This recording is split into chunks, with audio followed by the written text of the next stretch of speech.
মুসলমানের সন্তান একবার হলো ভাইবো, মুসলমানের সন্তান যে বেঈমানদের মতো চুল রাখো, সে বেঈমান কোনোদিনও স্বপ্নেও তোমার জন্য কোনোদিন কল্যাণ কামনা করে না। ইহুদি কোনোদিন তোমার জন্য ভাবে না, খ্রিস্টান তোমার জন্য ভাবে না, মুশরিক বেঈমান তোমার জন্য ভাবে না, পৃথিবীর কোনো ফুটবল খেলোয়াড় তোমাকে নিয়ে ভাবে না, পৃথিবীর কোনো সিনেমার নর্তকী তোমাকে নিয়ে ভাবে না, মোবাইলের কোনো নর্তকী তোমাকে নিয়ে ভাবে না। অতএব তোমাকে নিয়ে ভেবেছেন যিনি, তোমাকে নিয়ে কেঁদেছেন যিনি, তোমার আখিরাতের মুক্তি চেয়েছেন যিনি, তোমার জন্য রাত্র দিন চোখের পানি ফেলছেন যিনি, তোমার জন্য সারা রাত চোখের পানি ফেলে কেঁদেছেন যিনি, তিনি মদিনার বন্ধু রাসূলুল্লাহ সাল্লাল্লাহু আলাইহি ওয়াসাল্লাম। তাকে কেমনে ছেড়ে দিলা, তাকে কেমনে ছেড়ে দিলা? 10 বছরও একবারও কোনোদিন জিজ্ঞাসা করলা না যে আমার রাসূল সাল্লাল্লাহু আলাইহি ওয়াসাল্লাম কেমনে চুল রাখতেন? 10 বছরও মুসলমান একবার জিজ্ঞাসা করলা না যে নবীজির সাহাবারা কিভাবে চুল রাখতেন? আহা, কত বেঈমানের মতো তোমরা চুল কাটো। দোস্ত আমার, এটা নিয়ম। কোন মানুষের দিলের হালাত তার বাহ্যিক আকৃতি চেহারা দেখে বোঝা যায়। মানুষ চেহারার দিকে তাকাইয়াই বলে ভাই আপনার কি মন খারাপ? যদি মন খারাপ হয় সেটা দিলে, কিন্তু চেহারায় প্রকাশ পায়। এজন্য বলে ভাই আপনি তো খুব ফুর্তিতে আছেন মনে হয়। মনে খুব ফুর্তি নাকি? চেহারার মধ্যেই প্রকাশ পায় অন্তরের ফুর্তি। ঠিক তেমনি ভাবে চেহারার এই আকৃতি, খোদার কসম, এটা প্রমাণ করে তোমার হৃদয়ের হালাত। অতএব চুল যার বেঈমানের মতো, চেহারা যার মুশরিকের মতো, চলাফেরা যার বেঈমানের মতো, তো তোমার কলিজার ভিতরে আল্লাহ এবং তার রাসূল আছে নাকি ইহুদি আর খ্রিস্টান বেঈমান আছে, এ কথা স্পষ্ট স্পষ্ট। এজন্য যুবক, মনে থাকলে, বিবেক থাকলে, লজ্জা থাকলে, আত্ম অনুভূতি থাকলে, নিজের পরিচয়, বাপের পরিচয়, মায়ের পরিচয়, বংশের পরিচয়, রক্তের পরিচয়, ধর্মের পরিচয়, রবের পরিচয়, বন্ধু রাসূলুল্লাহর পরিচয়, কোরআনের পরিচয়, ইসলামের পরিচয় যদি তোমার মধ্যে থাকে, তো বেঈমানের অনুসরণ করো না। বেঈমান তোমারে পাইলে প্রথম আঘাতেই হত্যা করবে, হত্যা করবে। তুমি শুধু বইলো যে আমি শুধু পরিচয়ে মুসলমান, কিন্তু আমার চুল, চেহারা, লেবাস, পোশাক আপনাদের মতো 30 বছর ধরে কোনোদিন আমি মুসলমানের লেবাস পোশাকে ধারি নাই। এরপরেও আল্লাহর কসম, কাফের বেঈমান সুযোগ পাইলে প্রথম মিসাইল আর বোমার আঘাতে তোমারে উড়াইয়া ফেলবে, উড়াইয়া ফেলবে। এজন্য মুসলমানের যুবক বুঝতে শেখো আব্বা, বুঝতে শেখো বাপ, বুঝতে শেখো। এত অল্প বয়সে তোমরা মোবাইলে এত বেশি আসক্ত হয়ে পড়লা। নারী, ছবি, অস্থির দৃশ্য, উলঙ্গ নাচ গান, জিনা ব্যভিচারের দৃশ্য, রাত দিন মোবাইলে আসক্ত। হায় বাপ, পৃথিবীতে তুমি কিছু করবা না, আখিরাতের জন্য কিছুই করবা না। আগামী দুনিয়া তাইলে চলতে হবে না রে বাপ। আগামীর পৃথিবী 60 বছর হায়াত, 40 বছর হায়াত, আগামীর সংসার, বিবাহিত জীবন, এই সব কিছু এই মোবাইল টিপতে টিপতে পার হবে, এই নারী দেখে দেখেই শেষ হবে। সারা পৃথিবীর মুসলিম মুসলমান যারা আহাজারি করছে, আল্লাহর পাকের ইজ্জত নিয়ে যারা কটূক্তি করে, রাসূলুল্লাহ সাল্লাল্লাহু আলাইহি সাল্লামের সম্মান নিয়ে যারা কটূক্তি করে, তাদের মোকাবেলায় তুমি মুমিন কিছু বলবা না? তুমি ইমানদার যুবক গর্জন করবা না? তো তুমি তো নারী দেখো, ছবি দেখো, উলঙ্গ নাচি দেখো।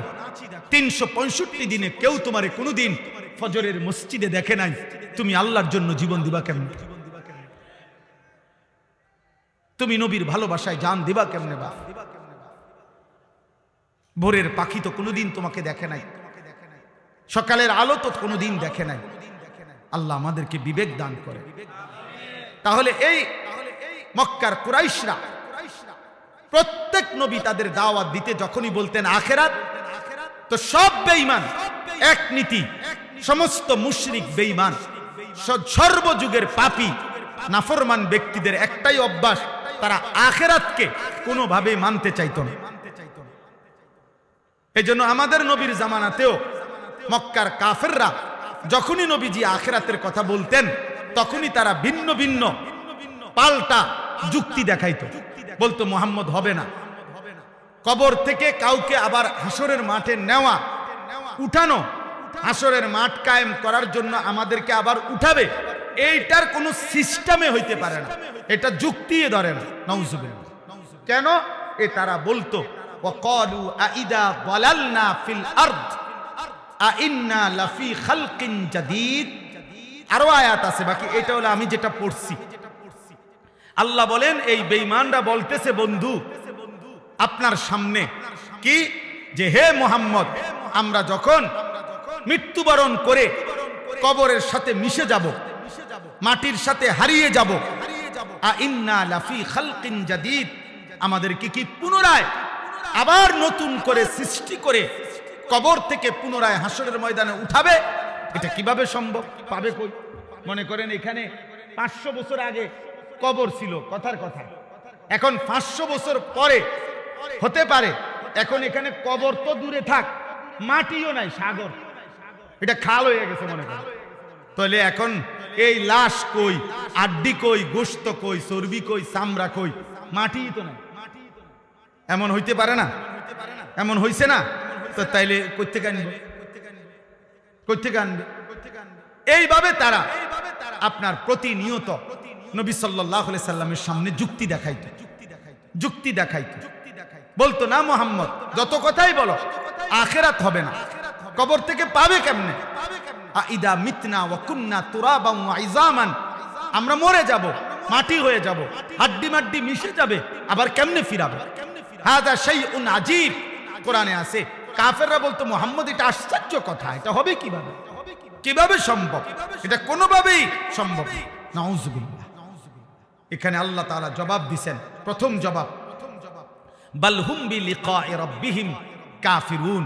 এই একটা সূক্ষ্ম কথা বুঝেন, মূলত সমস্ত কাফের, সমস্ত মুশরিক, সমস্ত বেঈমান আল্লাহকে চেনে। কাকে চেনে? আল্লাহকে চেনে। সব ধর্মাবলম্বীরাই আল্লাহকে ভিন্ন কিছুই জানে। যত হিন্দু তারা তাদের দেবতাকে সৃষ্টিকর্তা বলে না, সৃষ্টিকর্তা ভিন্নকে বলে। ঈশ্বর বলুক, ভগবান বলুক, গড বলুক, যাই বলুক, আলাদা সত্তা, তাকেই তারা আল্লাহ বলে, বুঝে। আর প্রত্যেক ধর্মাবলম্বী এটা বুঝে আল্লাহ সর্বশক্তিমান। আল্লাহ কি? এটা হিন্দুরাও বলবে ঈশ্বর সর্বশক্তিমান, ভগবান সর্বশক্তিমান। তাহলে যিনি সর্বশক্তিমান তিনি তো এই জন্যই সর্বশক্তিমান যে তিনি সব করতে পারেন, নাই তো সর্বশক্তিমান হলো কেন? তো বেটা তাইলে তোমাদের চোখের সামনে আল্লাহ প্রতিদিন মায়ের পেটে সন্তান জন্ম দিচ্ছেন, প্রতিদিন তোমাদের চোখের সামনে মানুষকে আল্লাহ মৃত্যু দিচ্ছেন। তো যিনি আল্লাহ তিনি তো বলছেন আমি জন্ম দেই, আমি মৃত্যু দেই, আমি আবার আখিরাতে নেব, হাসরের মাঠে আনবো। তো যার প্রথম 3 কথা ঠিক, 2 কথা যেই আল্লাহর ঠিক হইল, তো পরেরটা ঠিক হবে না কেন? বুঝেন নাই হিসাবটা? আপনি যদি এটা কইতেন যে এ কথা তো আরো কত কথাই কইছেন, কই খবর তো নাই। আপনি তো কইছেন মানুষের মৃত্যুও হয়, হয় না তো? নূহ আলাইহিস সালাম তো আমরা বাড়ির লগে, নূহ আলাইহিস সালামের সাথে দেখা হইছে কারো? কথা বলেন না কেন? হ্যাঁ, তাইলে আপনার দাদার লগে দেখা হইছে আপনার, তো উনি কই গেল? উনি না পৃথিবীতে ছিল, উনি নাই কেন? তাহলে বুঝা গেল জন্ম যেমন হচ্ছে, মৃত্যু যেমন হচ্ছে, অতএব এই 2টা যেহেতু হচ্ছে, এটাই প্রমাণ করে আখিরাত হবে। তো আল্লাহ বলেন মূলত প্রত্যেক বেঈমান, এই কথাটা জরুরি, সর্বযুগের সমস্ত নাফরমান, পাপী, বেঈমান, মুশরিক, আল্লাহর অবাধ্য, ওর অন্তরে কলজা যদি খোলা হয়, ভিতরটা যদি চেক করা হয়, তাহলে রিপোর্ট আসবে এটাই, ও বুঝে আখিরাত হবে, এটা সম্ভব, আল্লাহ নিবে। কিন্তু বিষয়টা হলো, ওর সমস্যা হইল ও বুঝে এটা যদি আমি মেনে নেই, এটা যদি আমি বুঝছি বলি যে আখিরাত হবে, আখেরাত হবে, তাইলেই তো সে বুঝে আমার যে এতদিনকার অসভ্যতার এই জীবন, নাফরমানির এই জীবন, চুরি ডাকাতি জিনা ব্যভিচার মদ জুয়া হত্যা খুন ধর্ষণ নারীর সাথে অসভ্যতা হারাম উপার্জন মূর্তি পূজা শিরিক এই সব ছেড়ে দিতে হবে, আল্লাহর কথাই মেনে নিতে হবে। এইটা তো সে চাচ্ছে না, আমি মানব না, আমি আমার অবাধ্য আর খেয়াল খুশির জীবন এটাই চালাবো। এই জন্য আল্লাহ বলেন বন্ধু মূল বিষয় হলো ওরা বুঝে আখিরাত হবে, বাল হুম বিলিকাই রাব্বিহিম কাফিরুন, বরং তারা ইচ্ছা করে আমি আল্লাহর মুখোমুখি হতে চাচ্ছে না। তো এইটা কয় না, আর কি এটা কয় না, বরং আরেকটা অতিরিক্ত বলে যে আখিরাতই হবে না। আরে হবে 100 বার, তোর বাপের আখিরাত হবে, তোর 14 গোষ্ঠীর আখিরাত হবে না কেন? হবে না কেন? হবে হবে। আল্লাহ বলেন মূল সমস্যা হলো এটা যদি বলে আখিরাত হবে, তাইলে তো বাকি অনুসারীরা বলবে, তাইলে নেতা আল্লাহর মানতে অসুবিধা কি? পাটফারি সিটারি ছেড়ে দেন তো, হে তো কব না আমি সিটারি ছাড়তাম না। এই জন্য সর্বযুগে এই আমার বাংলাদেশে মনে করেন চুরি ডাকাতি জিনা ব্যভিচার মদ জুয়া ধর্ষণ নির্যাতন ইফতিজিং এই সমস্ত অন্যায় অসভ্যতা বন্ধ হোক, এটা অসংখ্য ভদ্রলোক অসংখ্য সুশীল অসংখ্য ভদ্রবেশী মানুষ ওনারা চায় যে এগুলো বন্ধ হয়ে যায়। কিন্তু ওনারা এই মুখে যে চায় এইটার জন্য ওনারা জানে যে এগুলা যাবতীয় অপরাধ যাবতীয় পাপ বন্ধ হবে যেই আইন কার্যকর করলে সেটা কোরআন সুন্নাহর আইন। তো এই কথাটা প্রতিবারই বক্তৃতা দিলে, সেমিনারে সিম্পোজিয়ামে টকশোতে বিভিন্ন আলাপচারিতায় ভিন্ন ভিন্ন নিজস্ব মন গড়া পদ্ধতি বলে অপরাধ দমনের জন্য, কিন্তু এটা একবারও বলে না যে অপরাধ দমনে আল্লাহ যা বলেছে রসুল যা বলেছে তা একবার প্রয়োগ করা হোক। আগামী 1 সপ্তাহ সোনার মদিনা আর রাসূলুল্লাহ সাল্লাল্লাহু আলাইহি ওয়াসাল্লামের জামানার সেই মদিনার ইসলাম মদিনার রং উম্মতের ঘরে ঘরে দেখা যাবে।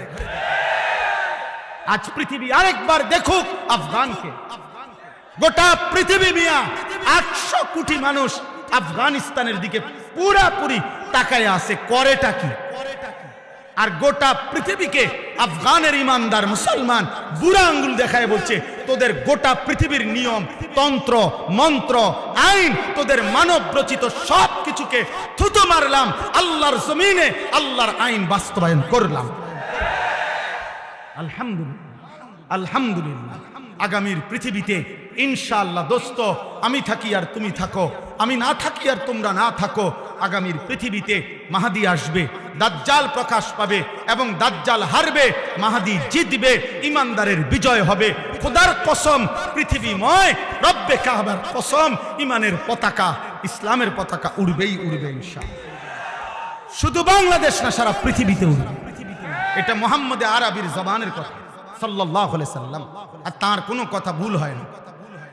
নবী বলছে যদি শুনো কিয়ামতের আর একদিন বাকি, একদিন, তবুও মনে রাখবা দাজ্জাল আসবে, তবুও মনে রাখবা মাহাদি আসবে। অতএব মাহাদিও আসবে দাজ্জালও আসবে, আর মাহাদির বিজয় হবে দাজ্জালের পতন হবে, মুমিনের বিজয় হবে, ইসরাইলের ইহুদি ওই বেঈমানদের পতন হবেই হবে হবেই হবে হবেই হবে।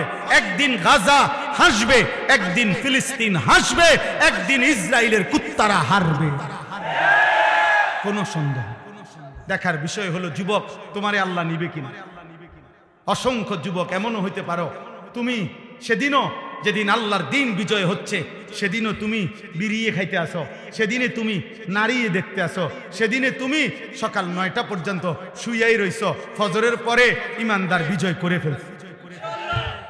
হ্যাঁ হ্যাঁ খোদার কসম, ফজরের মুসল্লি যারা মাহাদির সৈনিক তারা, ফজরের মুসল্লি যারা দাজ্জালের বিরুদ্ধে লড়বে তারা, ফজরের মুসল্লি যারা পৃথিবীময় ইমানের পতাকা উড়াবে তারা। তুমি 9টা বাজে উঠতে দেখবা ইমানের কাফেলা কোম্পানিগঞ্জ ফার হইয়া, এখন আশা করা যায় ফেনী ফার হইয়া গেছে। আপনি আর দোদ দিয়েও পারতেন। আল্লাহ আমাদের প্রত্যেককে ঈমান দান করেন, তাকওয়া দান করেন। আল্লাহ এবার জবাব দিচ্ছেন। এই 2 মিনিট এবার তর্জমা বলেই আমি আমার কথা শেষ করছি। আল্লাহ বলেন কুল ইয়াতাওয়াফাকুম মালাকুল মাউতিল্লাযী বুক্খিলা বিকুম সুম্মা ইলা রাব্বিকুম তুরজাউন। দোস্ত এই তরজমাটুকু শুনেন শুধু। আল্লাহ বলেন হে নবী আপনি বলে দেন নিশ্চয়ই তোমাদের প্রত্যেককে আমি আল্লাহর পক্ষ থেকে নির্ধারণ করা আজরাইল মালাকুল মউত মৃত্যু ঘটাবেন। তোমরা মানো বা না মানো মৃত্যু তোমাদের আসবেই, আজরাইল তোমাদের কাছে আসবেই। সুম্মা ইলা রাব্বিকুম তুরজাউন, অতঃপর তোমাদের সকলকে আমি আল্লাহর সামনে হাসরের ময়দানে একত্র করা হবে, ফেরত আনা হবে। আল্লাহ বলেন এ দুই কথা মানো বা না মানো, তোমরা লুকোচুরি করো আর কৌশল করো আর নয়ছয় বলো আর যাই করো, মৃত্যুও হবে হাসরও হবে। কি কি হবে বলেন? হ্যাঁ বলেন বলেন কি হবে? আর কি হবে? আবার বলেন কি কি হবে? মৃত্যুও হবে, আখিরাতও হবে। হবে তো বাবা? হবে তো যুবক? হবে হবে হবে। ওয়েট ওয়েট, অপেক্ষা করো, হবে। দেখো নারী দেখো, উলঙ্গ ছবি দেখো, এক ওয়াক্ত সেজদা দাও না, এরপরে বেশি কি ভোগ করতেছো? বাতে তো খাও আর কিটা? হ্যাঁ বনরুডি আর কি? দুনিয়া কি বেশি ভোগ করলা? পেশাব পায়খানা, ভাত তরকারি, ঘুম আর লজ্জাস্থানের চাহিদা পূরণ। এই নাফরমান, এতটুকু চাহিদা জীবন যদি হয় ভাত, জীবন যদি হয় খাবার আর পেশাব পায়খানা আর ঘুম আর লজ্জাস্থানের চাহিদা পূরণ, খোদার কসম এটুকু চাহিদা কুত্তারও পূরণ হয়। কুত্তার কুত্তার কুত্তার কুত্তাও খায়, কুত্তাও ঘুমায়, কুত্তাও পেশাব পায়খানা করে, কুত্তারও লজ্জাস্থানের চাহিদা পূরণ হয়, নয়তো কুকুরের বাচ্চা হয় কেমন? অতএব জীবন মানে এতটুকু না রে আব্বা।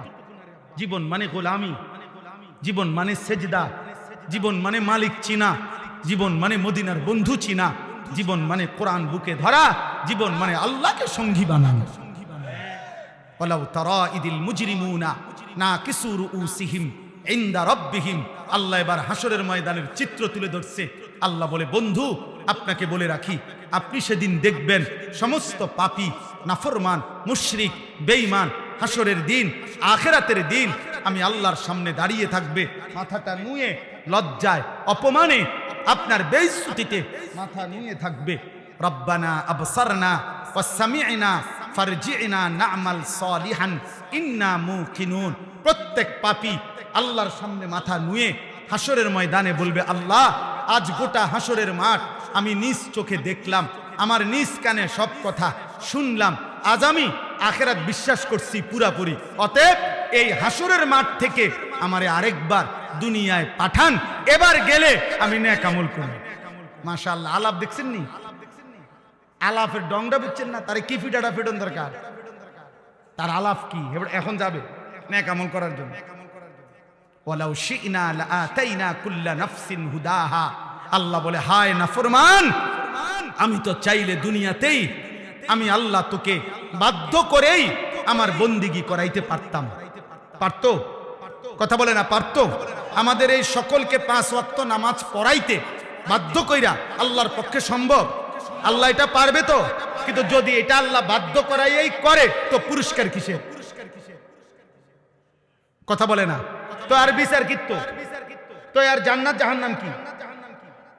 অতএব আল্লাহ বলেন ওয়ালাকিন হাক্কাল কওলু মিন্নি লাআমলা আন্না জাহান্নামা মিনাল জিন্নাতি ওয়ান নাসি আজমাইন। অতএব আমি আল্লাহর চূড়ান্ত ফয়সালা, আজকে আমি আল্লাহ এই নাফরমান পাপী আজ আমি হাসরের ময়দানে বিচার করব, মাফ করব না। আজ আমি কোটি কোটি জিন আর মানুষ নাফরমান দিয়ে আমার জাহান্নাম পূর্ণ করব, পূর্ণ করব, পূর্ণ করব।